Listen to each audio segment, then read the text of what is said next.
Hadratul Afadil, Hadratul Mukarramin yang kita takzimi, Bapak Muhammad Syafi'i dari DPRD Provinsi Daerah Istimewa Yogyakarta, yang kita hormati Bapak Bardi Nugroho dari Dinas Perpustakaan dan Arsip Daerah Provinsi Daerah Istimewa Yogyakarta, yang kita hormati Bapak Nur Abadi dari Kantor Kementerian Agama Republik Indonesia Kota Yogyakarta, yang kita hormati guru kita Ustadz Basuki Abdurrahman dari Sinergi Center yang berkenan juga rawuh pada kesempatan pagi hari ini.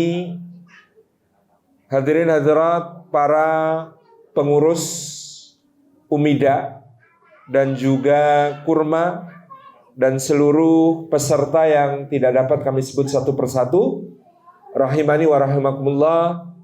Puji syukur kita aturkan kehadirat Allah atas limpahan karunia-Nya. Kita dihimpun pagi ini dalam salah satu tujuan bernegara kita, yaitu sesuai dengan pembukaan Undang-Undang Dasar 1945 untuk mencerdaskan kehidupan bangsa. Cerdas tentu dalam berbagai aspek. Cerdas secara intelektual, secara moral, secara spiritual, dan juga tentu secara komunal sebagai sebuah bangsa. Maka literasi menjadi salah satu program yang sangat penting bagi kita bangsa Indonesia. Mengingat tingkat literasi kita kalau dibandingkan dengan berbagai bangsa di dunia ini masih cukup memprihatinkan. Dalam beberapa publikasi seperti saya kutip dari buku Reader's Digest tahun bulan Februari tahun 2014, itu orang Jepang rata-rata dalam 1 tahun per kapita itu melahap 17 buku. Artinya dalam 1 bulan lebih dari 1 buku dibaca per orang di Jepang. Di Amerika Serikat angkanya 9,6. Jadi orang Amerika rata-rata setiap tahun membaca hampir 10 buku. Sementara angka di Indonesia ini 0,018. Artinya rata-rata orang Indonesia itu setiap tahun 1.000 orang hanya membaca 18 buku. Bukan 1 orang. Tapi 1.000 orang. Nah, ini tentu menjadi sesuatu yang penting untuk menjadi perhatian kita. Terlebih bangsa-bangsa yang kita sebut di awal, misalnya orang Jepang dan orang Amerika, telah memiliki budaya baca buku yang kuat sebelum kemudian masuknya era audiovisual, era menonton. Sedangkan kita sejak dahulu orang Indonesia itu budayanya budaya tutur. Jadi tidak ditulis. Tapi menurut Mbah Marto, itu budayanya budaya tutur, budaya cerita yang kemudian diwariskan dari generasi ke generasi, dari orang ke orang, yang semakin jauh dari sumbernya semakin banyak pengurangan dan tambahannya. Nah, belum sempat kita belajar membaca secara tekun, sudah masuk era televisi yang kemudian sangat menggoda untuk ditonton, karena menonton itu hanya mengaktifkan bagian otak yang jauh lebih sedikit dibandingkan kalau orang itu membaca. Kalau orang itu membaca, ada banyak sekali bagian otak yang aktif. di dalam proses membaca itu. Karena itu orang itu kalau sudah senang membaca, itu memang tidak tergantikan. Membaca itu selain membawa kita kepada perjalanan imajinasi, melintasi batas ruang dan waktu yang luar biasa, ini juga menguras energi yang lebih besar. Jadi orang membaca itu membutuhkan energi aktivasi otak yang lebih besar, tetapi begitu dia masuk ke dalam aktivitas membaca, maka ada banyak yang bekerja dari bagian-bagian otaknya yang ini sebenarnya sangat sehat. Supaya jangan sampai kita sebagai orang Indonesia itu seperti guyonannya Gus Dur, kalau dilelang otak Indonesia itu harganya paling mahal. Soalnya paling orisinil, belum pernah dipakai. Kilometernya rendah kalau istilah mobil itu. Nah, ini membaca. Sementara aktivitas menonton itu hanya dominan pada lobus frontalis, bagian otak yang bagian depan yang kemudian dipakai untuk mencerna apa yang ditonton. Sehingga dia membutuhkan energi aktivasi otak yang lebih rendah dan memanjakan kita secara audiovisual. Yang ini sebenarnya tidak sehat untuk otak karena hanya sedikit bagian otak yang terlibat. Televisi beralih dengan dunia digital yang semakin dahsyat lagi. Nonton YouTube, berapa jam yang dihabiskan kita-kita ini untuk menonton berbagai sajian audiovisual yang semakin beragam di kanal-kanal yang tersedia gitu. Itu menjadi tantangan tersendiri. Eksperimen kami misalnya antara membaca buku dengan menonton videonya, mana yang lebih banyak peminat. Pada bulan Ramadan kemarin kami menyelenggarakan series tentang pahlawan Nusantara. Kita bercerita setiap hari selama 30 hari Ramadan itu tentang pahlawan Nusantara. Yang mengikuti seriesnya itu 20.000 orang. Yang sangat tekun menyimak tiap hari nonton. Begitu kita tawarkan bukunya, maka yang memesan buku itu hanya 2.500. Kita bisa membayangkan bahwa memang sangat lebih menyamankan untuk menonton daripada membaca, padahal tadi dari sisi aktivasi otak dan pengasahan ketajaman pikir, logika, dan lain sebagainya, membaca jauh lebih sehat dan jauh lebih dibutuhkan daripada menonton. Ini menjadi PR literasi kita semua. Nah, karena yang hadir ini ibu-ibu, kalau hanya dipandang dari ibu-ibunya, kadang-kadang sulit harapannya itu. Mau baca gimana Ustaz? Baru sak halaman anaknya nangis. Baru sak paragraf keingetan cucian piring itu numpuk banyak banget. Baru 2 paragraf ya keingetan bahwa anaknya rewel belum dibikinkan bubur dan lain sebagainya. Jadi Bu, banyak alasannya Bu. Tetapi kita berharap dengan ibu-ibu itu paling tidak punya kerentek, punya niat untuk membaca. Itu adalah culture, budaya yang akan diwariskan kepada anak-anak kita.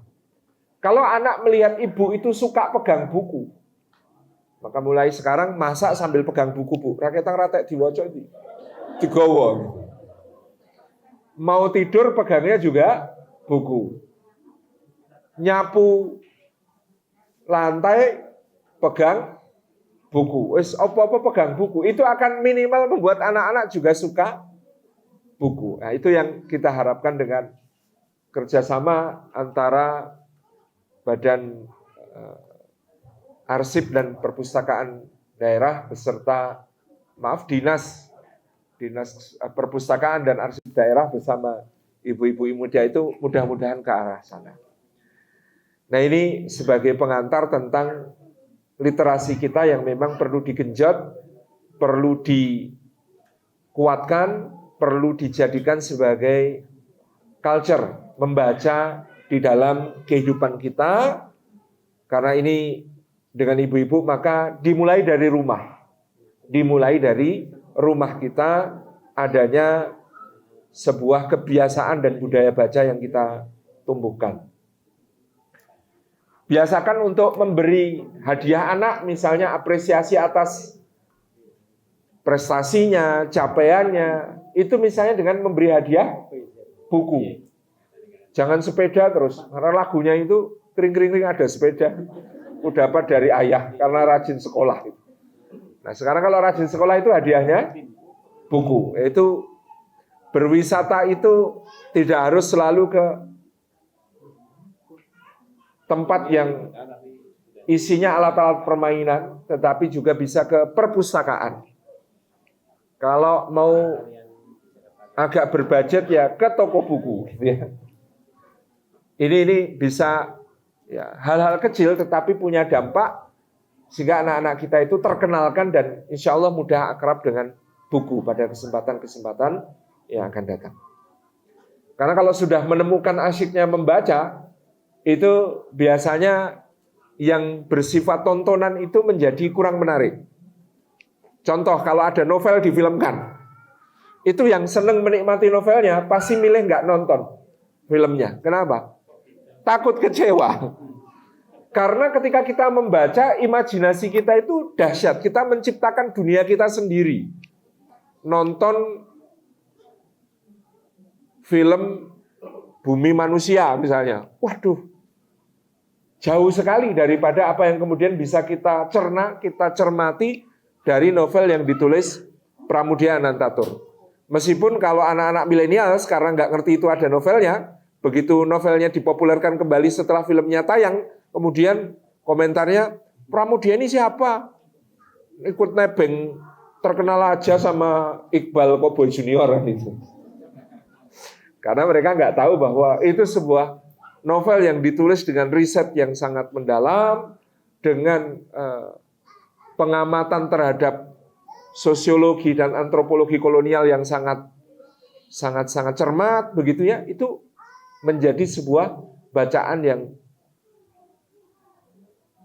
membangun dunia kita sendiri, menghayati kehidupan kolonial di Indonesia itu seperti apa. Ini misalnya yang kemudian kita lihat pada sosok Minke yang konon adalah alter ego dari seorang tokoh pergerakan nasional,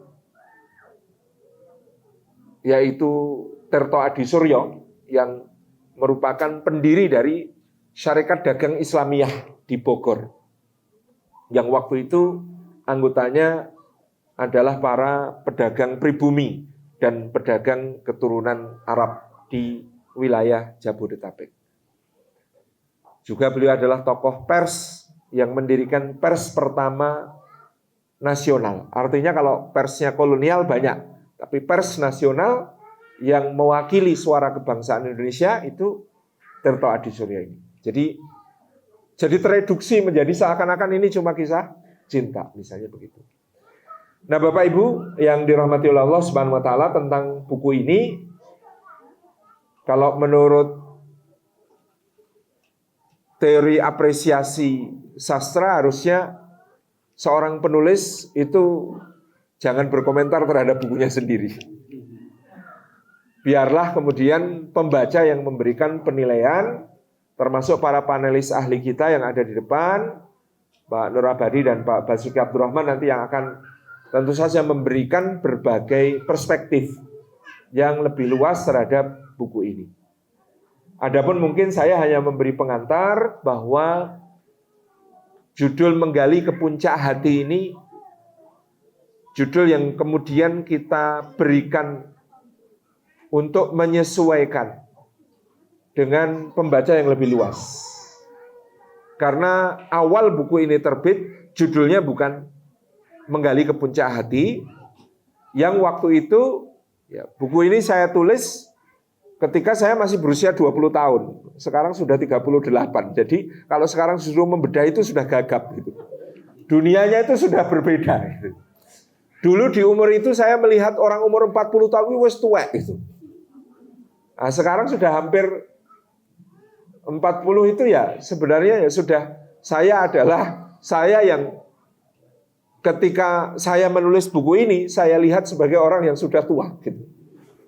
Sehingga tadi secara umum sudah ada gap waktu dan gap usia yang cukup jauh antara masa ketika saya menulis buku ini dengan berbagai sudut pandang, perspektif, pengetahuan, ilmu yang ada pada masa itu dibandingkan sekarang.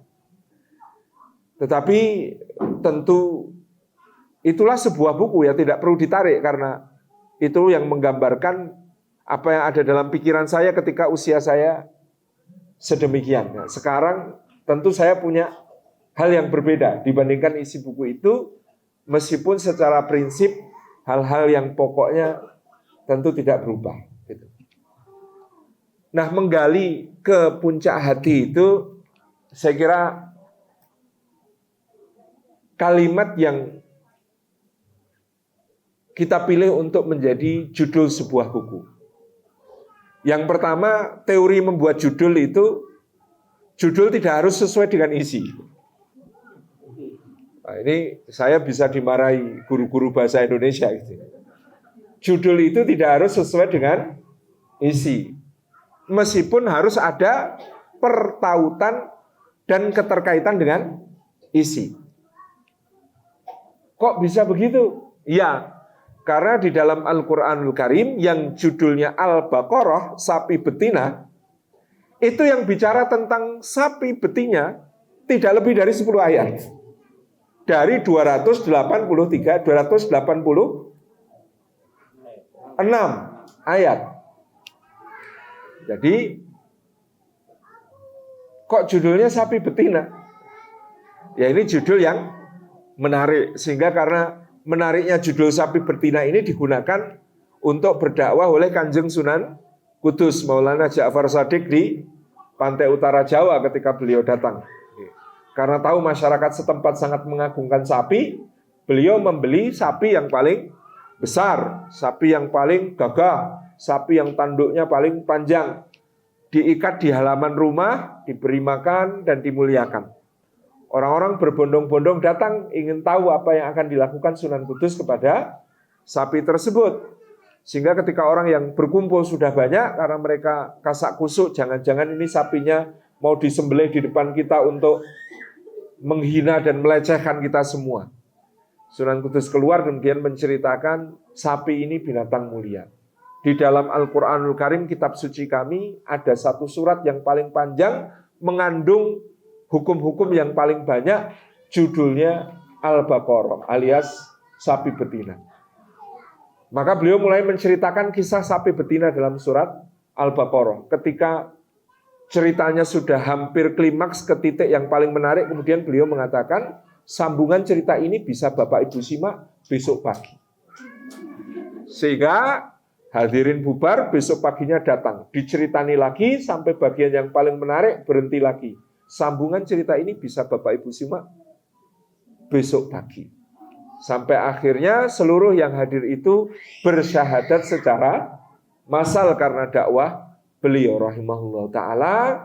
Dan beliau pun bergotong royong dengan masyarakat mendirikan masjid, yang masjid ini diberi nama sesuai dengan tempat kelahiran beliau. Masjid di tempat kelahiran beliau adalah Masjid Al-Aqsa di kota Al-Quds atau Baitul Maqdis di Palestina. Maka nama masjidnya sampai sekarang Masjid Al-Aqsa. Ketika membuat menara, maka menyesuaikan tradisi setempat, menaranya mirip candi. Maka kota yang beliau tempati diberi nama pula dengan kota kelahiran beliau, yaitu kota Al-Quds, karena orang Jawa mau nyebut Al-Quds itu angel, nganggo qaf, makhrajnya angel, dadaknya keluk gitu ya. Maka kemudian menjadi kota Kudus. Ini apa hubungannya dengan buku Menggali ke Puncak Hati? Silahkan perhatikan logonya ProYumedia. Logonya ProYumedia itu karena saking besarnya ya cinta dan penghormatan dan pembelaan Allahyarham Haji Muhammad Fani Rahman, pendiri ProYumedia, kepada perjuangan bangsa Palestina, kota Baitul Maqdis dan Masjidil Aqsa, maka logonya ProYu itu mengandung unsur-unsur bendera Palestina. Jadi kalau saya ceritakan masih ada hubungannya. Kok tadi nyebut sapi, sapi ujungnya ke logo penerbit. Nah, Bapak Ibu yang dirahmati oleh Allah Subhanahu wa Ta'ala, maka judul ini, judul Menggali ke Puncak Hati, yang pertama sebenarnya mewakili satu konsep yang sudah dikenal oleh para ulama dari masa dahulu tentang bagaimana kita mengelola hati kita. Kalau Imam Al-Ghazali dalam Al-Ihya menyebutnya at-takhalli wat-tajalli. Kalau misalnya tokoh kontemporer seperti Syekh Muhammad Nasiruddin Albani menyebutnya sebagai at-tasfiyah wat-tarbiyah. Kalau at-takhalli membersihkan, mengosongkan hati kita dari berbagai hal yang bisa mengganggunya. Dan at-tajalli menggunakan peneladanan kepada sifat-sifat maha mulia Allah untuk mengisi pribadi kita. At-tasfiyah juga berarti mensucikan atau membersihkan. Sementara at-tarbiyah artinya mendidik. Bahasa Jawanya itu gulawentah, supaya hati kita senantiasa dapat kita kemudikan menyusuri siratil mustaqim, jalan lurusnya Gusti Allah Subhanahu wa Ta'ala di dalam kehidupan. Maka menggali ke puncak hati, ada 10 bab yang kita susun, dari mulai mengokohkan akidah sampai kemudian menata ibadah, mengokohkan akhlak, dan membentuk kebiasaan-kebiasaan baik di dalam diri kita sesuai dengan apa-apa yang dituntunkan oleh Al-Quran dan Sunnah Nabi Sallallahu Alaihi Wasallam. Pada intinya adalah menggali ke puncak. Disebut menggali karena kita ingin mencari sesuatu yang paling asasi di dalam hati kita, yang Rasulullah Sallallahu Alaihi Wasallam sebutkan sebagai kullu mauludin yuladu 'alal fitrah. Setiap anak yang lahir itu dia dilahirkan di atas fitrah. Para ulama sepakat pengertian al-fitrah itu tidak keluar dari 4 perkara. Yang pertama at-tauhid, yang kedua al-islam, yang ketiga al-mu'ahadah, yang keempat as-siratul mustaqim. Jadi ketika disebutkan setiap anak dilahirkan di atas fitrah, maknanya dilahirkan di atas tauhid, dilahirkan di atas Islam, menyerah, berpasrah kepada Gusti Allah Subhanahu wa Ta'ala, dilahirkan di atas mu'ahadah, perjanjian antara hamba dengan Rabbnya Jalla Jalaluh, seperti ketika dia berfirman, alastu bi rabbikum, apakah aku ini Rabb kalian? Bukankah aku ini Rabb kalian? Pencipta kalian, pemelihara kalian, pemberi rezeki kalian, pengatur segala urusan kalian, pemilik kalian. Dan kita semua sebagai hamba-hamba di alam ruh itu menyebutnya, menjawabnya dengan kata-kata bala syahidna. Betul ya Allah, kami menjadi saksi atas itu. Dan yang keempat, fitrah itu adalah as-siratal mustaqim, yang seperti disebutkan Isa alaihi salam di dalam surat Ali Imran maupun surat Maryam, kalimatnya sama, wa annallaha rabbi wa rabbukum fa'buduh hadza siratun mustaqim. Dan bahwasanya Gusti Allah itu Rabbku dan Rabb kalian, maka sembahlah Dia semata-mata, inilah jalan yang lurus. Jadi jalan yang lurus itu kalau Allah yang menciptakan, maka dialah yang berhak disembah. Kalau Allah yang memberi rizki, maka dialah yang berhak disembah. Kalau Allah yang mengatur segala urusan, maka dialah yang berhak disembah. Kalau Allah yang memberikan pengaturan di seluruh aspek kehidupan kita, maka dialah yang berhak disembah. Kalau Allah yang memiliki, menguasai kita, maka dialah yang berhak disembah. Ini yang menjadi pengertian fitrah tersebut. Maka kita perlu menggali, karena kehidupan kita yang kita lewati hari demi hari bisa jadi menenggelamkan fitrah tersebut, mengubur fitrah tersebut, menjadikan kabur dari fitrah tersebut. Yang Rasulullah mengindikasikan bahkan kaburnya fitrah, menyimpangnya fitrah, itu bisa terjadi sejak pola asuh oleh orang tua. Fa'abawahu yuhawwidanihi au yunassiranihi au yumajjisanihi misalnya. Dalam kelanjutan hadis itu, maka kedua orang tuanya akan dimintai pertanggungjawaban oleh Allah nantinya kalau anak ini menyimpang dari fitrahnya.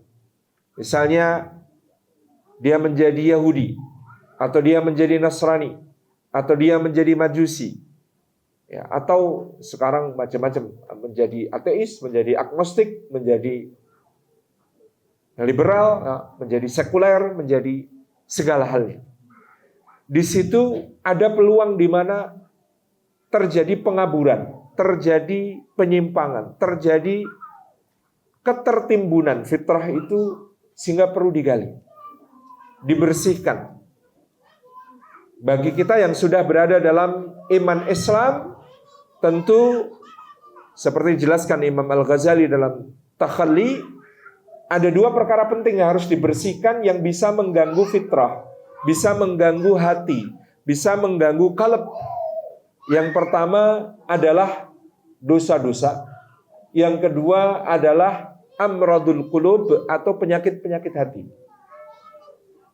Jadi menggali ini menemukan kembali fitrah, menemukan kembali qalb, menemukan membersihkan hati kita itu dari ad-dunub wa amradul qulub, dari dosa-dosa dan dari penyakit-penyakit hati. Yang pertama dari dosa-dosa, karena dosa-dosa ini memang perkara yang paling mengganggu kehambaan kita dengan Allah Subhanahu wa ta'ala. Sayyidina Ali bin Abi Thalib radhiyallahu anhu mengatakan, sesungguhnya Al-Quran ini telah memberikan penjelasan kepada kalian apa penyakit kalian dan memberi kalian penjelasan apa obatnya. Penyakit kalian itu adalah dosa-dosa, dan obatnya adalah istighfar, mohon ampun kepada Allah Subhanahu wa ta'ala. Ibnu Qayyim al-Jauziyah dalam Madarijus Salikin kemudian menjelaskan kenapa disebutkan bahwa Quran ini memberitahu kalian apa penyakit kalian dan apa obatnya. Karena Adam alaihi salam sejak awal sejarah manusia telah disebutkan dalam Al-Quran. Masalah dia terutama melanggar larangan Allah, menjadikan dia berdosa, dan berbeda dengan iblis yang kemudian dilaknat oleh Allah. Maka Adam menemukan obatnya. Obatnya adalah dalam doanya mohon ampun kepada Allah. Rabbana zalamna anfusana wa illam taghfir lana wa tarhamna lanakunanna minal khasirin. Duhai Rabb kami telah menzalimi diri kami sendiri. Kalau Engkau tidak ampuni kami dan rahmati kami, niscaya kami termasuk orang-orang yang rugi. Demikian pula kisah dari berbagai nabi dan rasul. Misalnya Yunus alaihissalam yang karena meninggalkan dakwah dan marah kepada kaumnya, lalu Allah berikan cobaan, ya, dibuang ke dalam lautan dan ditelan oleh ikan nun. Maka Allah sebutkan dia bisa jadi akan tetap tinggal dalam perut ikan itu sampai hari kiamat, seandainya dia tidak bertasbih dan mohon ampun kepada Allah dengan kalimat la ilaha illa anta subhanaka inni kuntu minadz zalimin. Tidak ada sesembahan selain Engkau, Maha Suci Engkau ya Allah, sesungguhnya aku ini termasuk orang-orang yang menzalimi diriku sendiri. Ini menjadi gambaran, kata Ibnu Qayyim, Al-Quran itu sudah menunjukkan kepada kalian apa penyakit kalian, apa masalah kalian. Penyakit dan masalah kalian itu adalah dosa-dosa, dan obatnya adalah beristighfar, mohon ampun kepada Allah Subhanahu wa ta'ala. Lebih lanjut, Ibnu Qayyim Al-Jauziyah mengatakan dosa-dosa itu seperti luka. Dosa-dosa itu seperti luka. Dikhawatirkan orang yang terlalu banyak lukanya itu mempercepat kematiannya. Maka demikian pula ketika Rasulullah SAW menggambarkan di dalam hadis, setiap kali seorang mukmin berdosa, maka ada noda hitam, noktah hitam yang kemudian terbentuk di dalam qalbnya, di dalam hatinya. Kalau dia mohon ampun kepada Allah, maka noda hitam itu akan hilang. Tetapi kalau dia berdosa lagi, maka noktah hitam itu bertambah lagi. Noktah hitam itu bertambah lagi. Noktah hitam itu akan bertambah lagi sampai kemudian hati itu menjadi hitam dan gelap. Sehingga cahaya hidayah, cahaya petunjuk Allah Subhanahu wa ta'ala menjadi kesulitan untuk memasukinya. Nah, maka dari sini para ulama menyatakan membersihkan diri dari dosa-dosa itu dengan beristighfar, dengan memohon ampun kepada Allah, pertama-tama sangat bermanfaat bagi hati tersebut untuk bisa bertahan, untuk bisa sehat. Karena hati yang berdosa adalah hati yang sakit. Dan banyaknya sakit bisa mengakibatkan hati itu mati. Ini tentang membersihkan diri dari dosa tersebut betapa pentingnya. Bukan hanya itu, karena dibersihkan dari dosa-dosa ini akan membuat hati kita menjadi frekuensinya kuat dalam sambungannya dengan Allah Subhanahu wa ta'ala. Karena yang namanya dosa itu kalau ada di hati, maka dia menghalangi dua lalu lintas. Lalu lintas ke atas, dosa itu menghalangi doa-doa kita untuk sampai kepada Allah Subhanahu wa ta'ala. Lalu lintas ke bawah, dosa-dosa itu menghalangi karunia-karunia Allah yang akan turun kepada kita. Maka ketika kita membersihkan hati dari dosa-dosa, itu memperkuat kemesraan kita dengan Gusti Allah Subhanahu wa ta'ala. Karena doa-doa kita, munajat-munajat kita akan terdengar secara jelas di sisi Allah Subhanahu wa ta'ala. Sedangkan ke bawah akan memudahkan turunnya karunia-karunia Allah Subhanahu wa ta'ala kepada kita. Turunnya karunia Allah. Seperti dalam hadis, Nabi SAW bersabda dalam hadis riwayat Imam Ahmad, tidak ada yang menghalangi seseorang dari rizkinya, melainkan dosa-dosanya. Makna dihalangi dari rizki menurut Imam An-Nawawi, bukan dihalangi sehingga rizki itu tidak turun sama sekali, tetapi dihalangi dari kenikmatan rizki tersebut akibat dari dosa-dosanya. Ini yang menjadi urgensi. Kenapa kita perlu membersihkan hati kita dari dosa-dosa. Maka kalau dalam surah Nuh disebutkan Nabi Nuh ketika mengatakan kepada kaumnya, wa qultu astaghfiru rabbakum innahu kana ghaffara.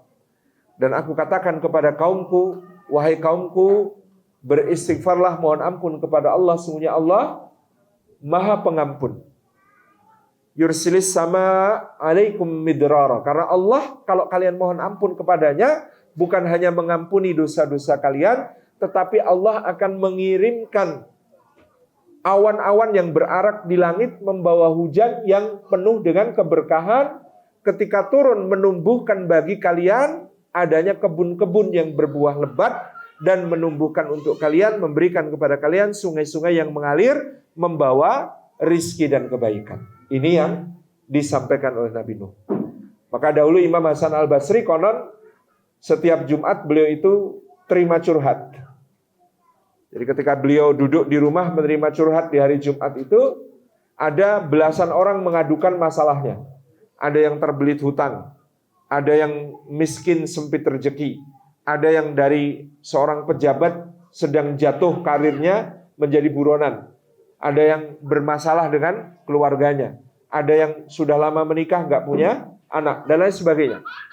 Ketika mengadukan masalahnya kepada Imam Hasan al-Basri, maka semua diberitahu untuk memperbanyak istighfar kepada Allah Subhanahu wa ta'ala. Kemudian berikutnya adalah membersihkan qalb, hati, dari amradul qulub, penyakit-penyakit hati. Nah, penyakit-penyakit hati ini berbahaya karena merusak hubungan kita dengan sesama dan bahkan dengan Allah Subhanahu wa ta'ala. Dan penyakit-penyakit hati ini membuat kita sampai pada level manusia yang ngeri. Manusia yang ngeri itu bukan manusia yang digoda setan, tapi manusia yang menggoda setan. Yang pertama, dia merusak hubungan kita dengan sesama dan dengan Allah.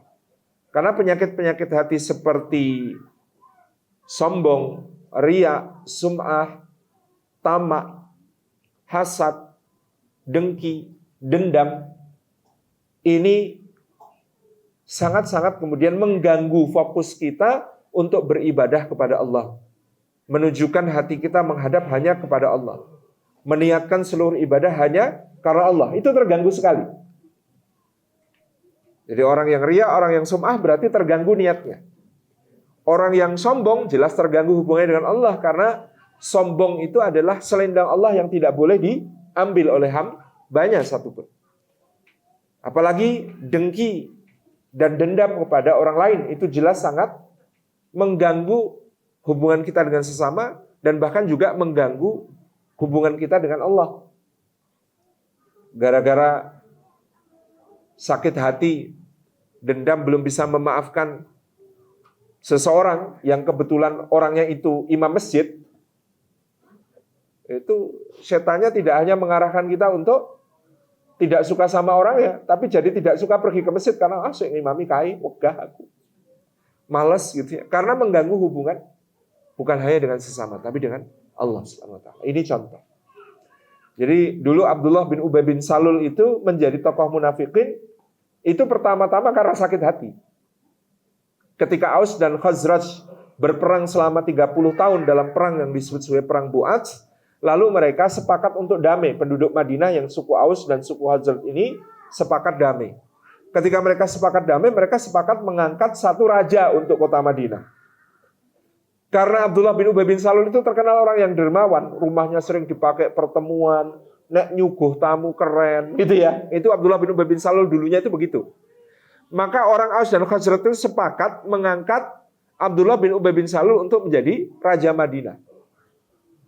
Tempat penobatan disiapkan, singgasana disiapkan, mahkota disiapkan, harinya sudah disepakati. Qadarullah wa masya'a fa'al.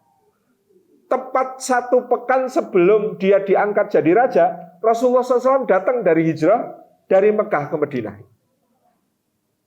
Maka orang-orang Madinah itu karena saking gembiranya Rasulullah hijrah, euforia, seneng banget. Wah, sudah, kita sekarang sudah punya nabi, nggak usah punya raja, nggak apa-apa. Sehingga penobatan Abdullah bin Ubay bin Salul itu cancel.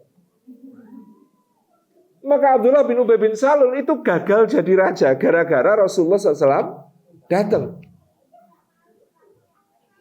Dan orang Madinah kemudian menyepakati untuk mengangkat Rasulullah SAW sebagai pemimpin mereka. Nah, sebenarnya Rasulullah SAW kan sudah menempatkan Abdullah bin Ubay bin Salul ini di tempatnya, menjadi wakil beliau.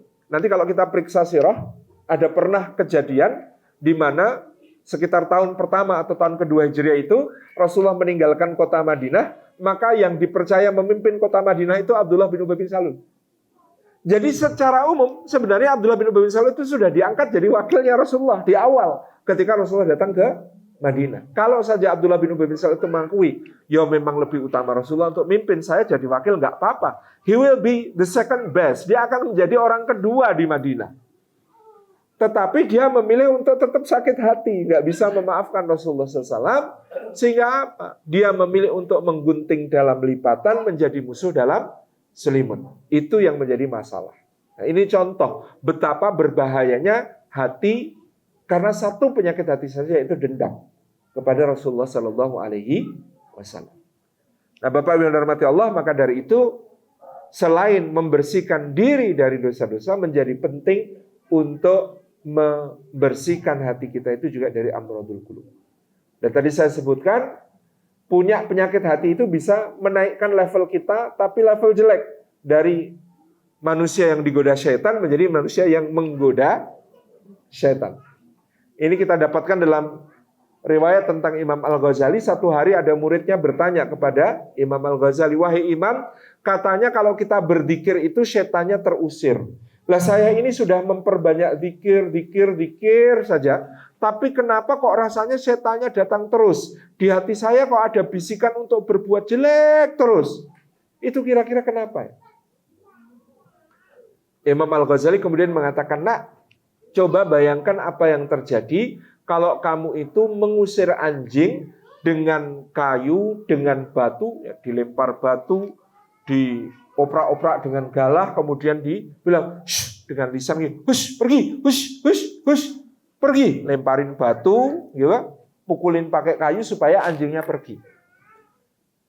Tetapi kamu memangku sebuah piring, piringnya isinya jeroan, tulang-tulang, dan daging. Kira-kira apa yang akan terjadi? Anjingnya pergi atau balik terus? Balik terus. Jadi meskipun kamu usir anjingnya, kamu kata-kata, hush, pergi, hush, kamu pukul, kamu lempari batu anjing itu, tapi dia akan datang terus. Karena apa? Karena kamu menyanding makanan yang sangat disukai oleh anjing itu. Ada jeruannya, ada tulang-tulangnya, ada dagingnya. Itu pasti anjingnya akan balik terus. Iya, guru. Sama kata Imam Al-Ghazali. Kamu zikir, kamu sholat, kamu baca Quran, kamu sholawat Nabi, kamu istighfar, kamu ngapain juga semua ibadah kepada Gusti Allah, tapi dalam hatimu kamu nyimpen sombong, riya, sum'ah, tamak, dengki, dendam. Itu pasti setannya datang terus. Kenapa? Bukan karena tidak takut kepada zikirmu, dia takut. Tapi penyakit hatimu jauh lebih menarik. Sehingga setannya itu datang terus. Itulah kenapa membersihkan hati dari penyakit hati tidak kalah penting daripada sekedar membersihkan hati dari dosa. Jadi ini takhali, ini menggali, ini membersihkan, ini tasfiyah. Yang kemudian selanjutnya di dalam buku ini kita jelaskan bagaimana kemudian kita tajalli, bagaimana kita mentarbiyah hati dan diri kita sehingga kita bisa membentuk pribadi muslim, syakhsiyah islamiyah, dan sekaligus membentuk pribadi dai, syakhsiyah daiyah. Karena rumusnya menjadi baik itu, kata Sayyidina Umar bin Abdul Aziz, aslih nafsaka wada'u ghairaka. Perbaikilah dirimu dan ajaklah orang lain. Itu yang akan menjadi kunci pokok untuk menjadi pribadi yang baik. Saya kira demikian inti bukunya, yang memang harus dibaca. Kalau saya menyampaikan apa yang ada di buku, ya apa gunanya, gitu ya kan? Jadi ini sebagai pengantar supaya kita membaca buku nanti mengetahui arah kemana, goalsnya dari buku ini, buku menggali ke puncak hati. Insya Allah semakin kita menggali, kita akan semakin sampai ke puncak untuk menjadi hamba yang dibanggakan oleh Allah Subhanahu wa taala. Demikian saya kembalikan kepada MC. Jazakumullah khairan. Wassalamualaikum warahmatullahi wabarakatuh.